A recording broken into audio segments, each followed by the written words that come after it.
జీవితాలన్నీ పార్వతీ పరమేశ్వరుల జీవితాల్లాగే ఉండాలి అని కోరుకుంటూ సెలవు తీసుకుంటూ ఉన్నాం. చిట్ట చివరిగా ఆ పార్వతీ పరమేశ్వరుడు మిమ్మల్ని అందరినీ ఆశీర్వదించాలి అని కోరుకుంటూ ఒక్కసారి ఆయన మెడలో గమనించండి, ఆవిడ మెడలో గమనించండి.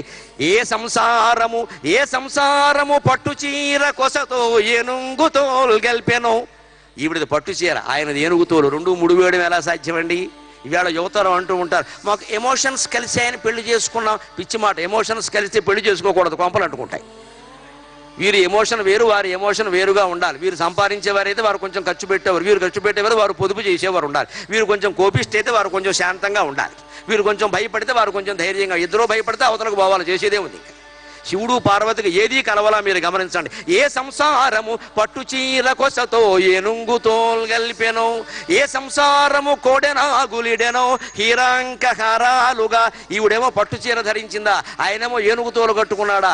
ఈవిడేమో రత్నగ్రవే చింతాకలోల ముక్తాఫలాన్విత బ్రహ్మాండమైన హారాలు ధరించిందా, ఆయనేమో కోడెనాగు ధరించాడా? మరి ఇద్దరు ఇంతకాలం ఎలా కాపురం చేస్తున్నారండి?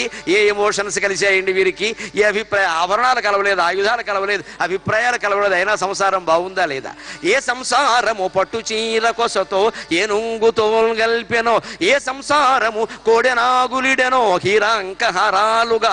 ఏ సంసారం అనుగ్రహించే మనకు ఈ సార సంసారముల్, ఆ సంసారము పార్వతీశ్వరము, ఆ సంసారము పార్వతీశ్వరము మీకానందమున్ గూర్చుతన్. స్వస్తి.